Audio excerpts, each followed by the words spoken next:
This lecture is entitled Introduction to Italian Baroque Architecture. And indeed, my goal is to do just that today, to introduce you to Italian Baroque architecture. Not only the major themes of the period, but also a brief introduction to a handful of architects and buildings. Since we've already been studying the Baroque in Italy in this course, you should already know the major issues of the period, but let's review the main conflict that's driving the art of Baroque Italy. And that is the Protestant Reformation of Northern Europe. Protestant Reformation. And the response of the Catholic Church, which is the Counter-Reformation. Counter-Reformation. Now, the Counter-Reformation really began in the mid-16th century with the Council of Trent. And you actually see an artist's rendering of the Council of Trent on the left over here. And that was just a meeting of church leaders where they got together and said, well, hey, what do we do about this threat of the Protestant Reformation? And on the right here is a view of the Vatican, which of course is the heart of the Catholic Church in Italy. So just to review, the Protestant Reformation saw the Catholic Church as corrupt, an unjust religious system whereby people could buy their way into heaven.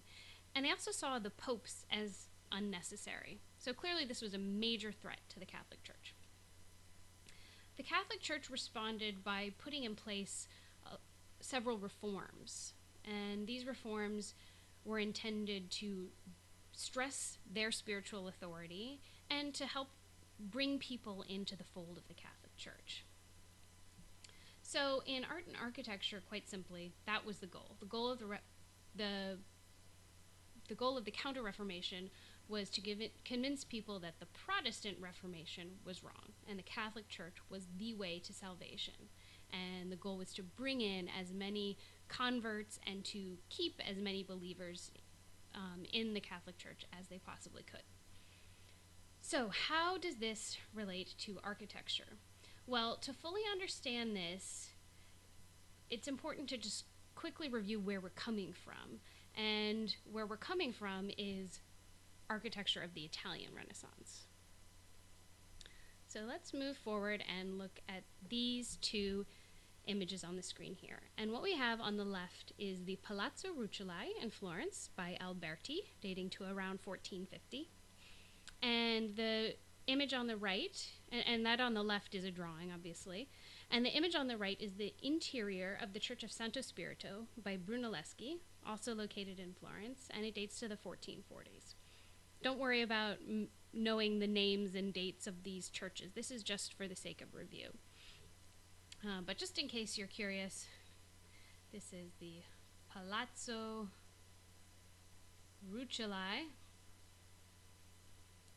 and this is the Church of Santo Spirito. And these are quintessential examples of Renaissance architecture. Hopefully some things will stand out right away.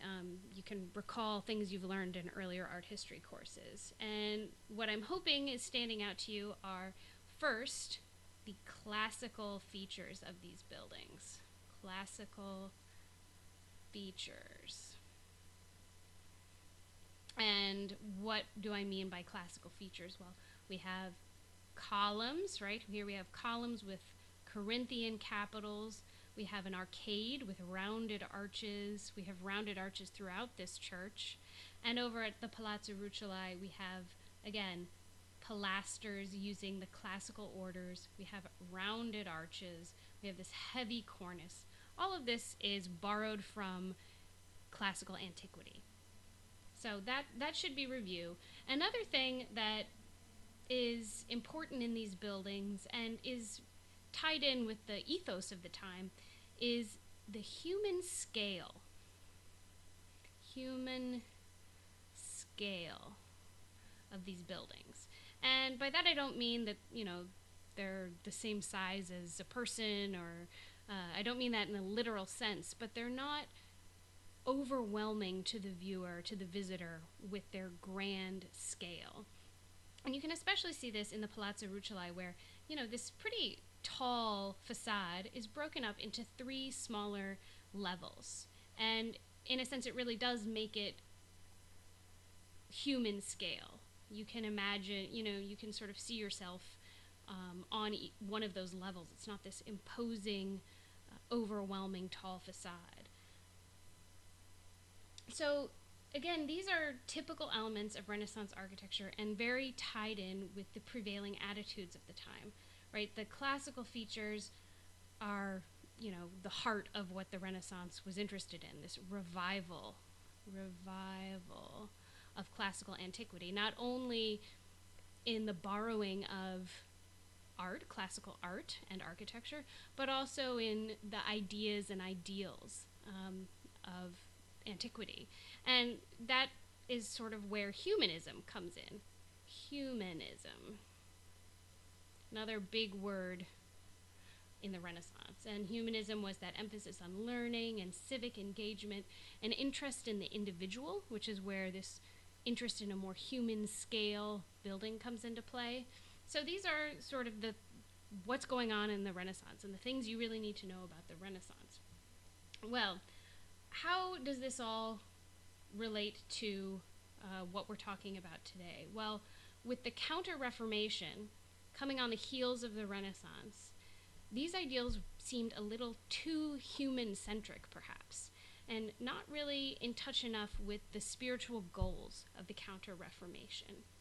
So, when we're looking at art and architecture of the Counter-Reformation, of the Baroque, there's a move away from some of these ideals. Not everything is cast aside, but some of the goals of this period are gone. So just to give you a little preview, here are 2 examples of Baroque architecture. On the left, we have the facade of St. Peter's Basilica by Carlo Maderno, and this dates 1607 to 12. And on the right is Sant'Andrea al Quirinale, which is by Gian Lorenzo Bernini, dating to 1660. Both of these are in Rome. You don't need to worry about knowing the dates or the names of these buildings. This is just but as a way of introducing these. So they're very famous buildings in Rome, and you can still see an interest in these buildings in classical elements. That has not gone away. Classical elements. We see columns, the whole deal. It's all still here. Columns, capitals, cornices, pediments, but it's used in a different way. This isn't the typical application of those elements, and we'll discuss this more in coming lectures. Another thing we see that becomes a real hallmark of Baroque architecture is the Colossal Order. Colossal Order. And the Colossal Order is a casting away of that human scale. No more human scale. And you can see that in these buildings with this columns going from the ground level way up to the ceiling level. Same thing here, ground to ceiling. So this is large scale, awesome, impressive, imposing. So keep that in mind as we move forward.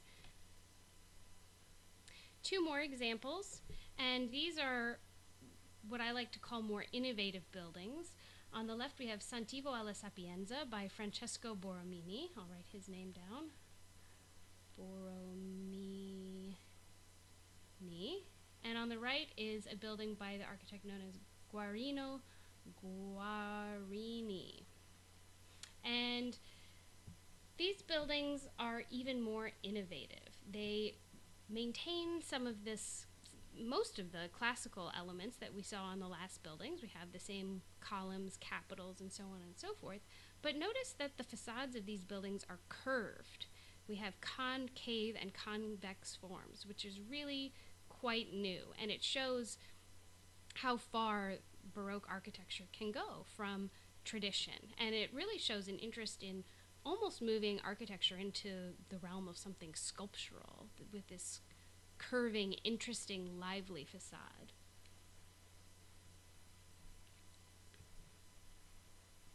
And let me write down really quickly. These are innovative.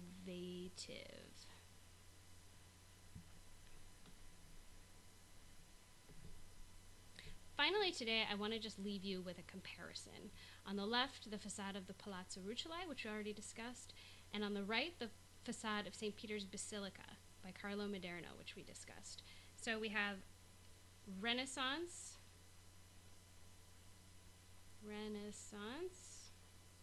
versus Baroque.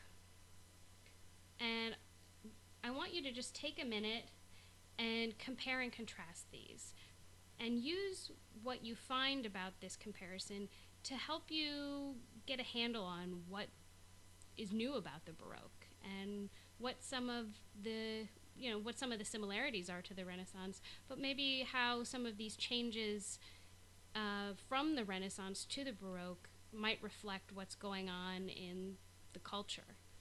So a few questions I want you to think about are: how are the classical elements used? Another thing, ask yourself about the scale of these buildings. Not only the buildings themselves, but particular details of the buildings. For example, the columns. And finally, think about the sense of depth in these buildings. Flatness versus three-dimensionality, positive and negative space, that kind of thing. So, sense of depth. And if you do this comparison, and also any other questions you might have, or observations. Any other observations? And I think this comparison will really help you get a handle on some of the things we're going to be discussing in the next few lectures. So good luck.